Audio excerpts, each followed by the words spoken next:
All right, the Hawkeyes 4-0 after beating Penn State. Just like I told you, Penn State was an overrated football team, saying back as late as or early as January of 2009 that Penn State may be the most overrated football team in America when the polls would be released. Just because I started seeing people talk about them as a top 10 football team when they lost every receiver they had of note. They lost 3 first-team all-conference, all-Big Ten offensive linemen, and that offensive line on Saturday night was manhandled by Iowa. And they lost their entire secondary and 2 defensive ends to the NFL draft. Now still, their schedule is soft enough where they're going to win 8, maybe even 9 games this year, with the Hawkeyes knocking them off in Happy Valley. Very impressive win for the University of Iowa. I didn't think Iowa could win that game having an offensive output like that, but the defense came to play. Adrian Claiborne is playing his way into first-round NFL draft conversations, in my opinion, hopefully in a year from now and not in April of 2010.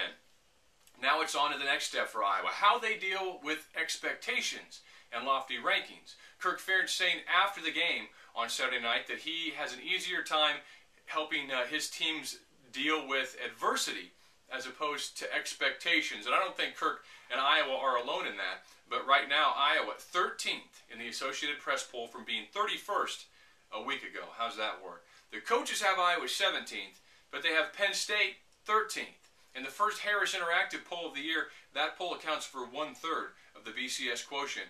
Harris Interactive has Iowa 14th and Penn State 12th. You go into the number 5 ranked team in the country's house. You beat them by double digits. You dominate them at the point of attack in front of 110,000 people, and you rank them higher, collectively, than the team that won. Doesn't make much sense to me. The computers love the Hawkeyes. There are 4 of the 6 computer polls out that go into the 1/3 computer poll quotient portion of the BCS. 1/3 for the coaches, 1/3 for the Harris, 1/3 for the computers. There are 6 computer polls. 6 computer polls that make up the computer average. You throw out the high and you throw out the low and you average the rest. Right now, of the 4 we know, 1 has Iowa 9th, 1 has Iowa 5th, 2 have Iowa 1st. 2 computers have Iowa number 1 in the nation, including the Jeff Sagarin ELO chess rating. If you go to Sagarin's site, you say, John, wait, Iowa's 5th.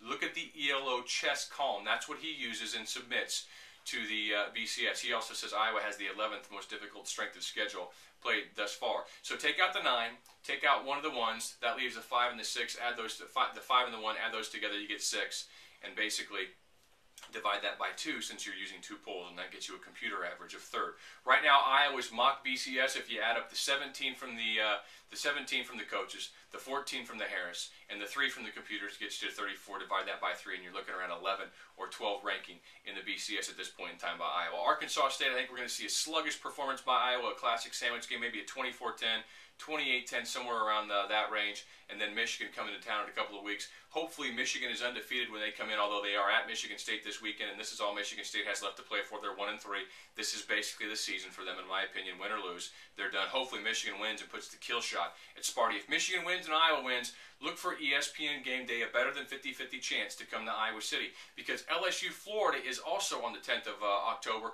but that game is going to be played in prime time on CBS. Will ABC/ESPN want to basically pimp that as the biggest game of the week in college football when they're going to have a night game in Kinnick Stadium with 2 potentially top 25, top 20 ranked football teams? I'll let you think about that and see if you agree with me. That's it for now. Back with more later this week. And have a lot of fun talking about these bowl projections. ESPN, Rose Bowl, some other projections, Capital One Bowl. Don't worry about it. Don't be superstitious. Superstitions are stupid. They have absolutely no bearing on anything. And what we think as fans have no bearing on anything as far as how the games are played. So have fun with it. Enjoy your life a little bit and cut loose. Talk to you down the line.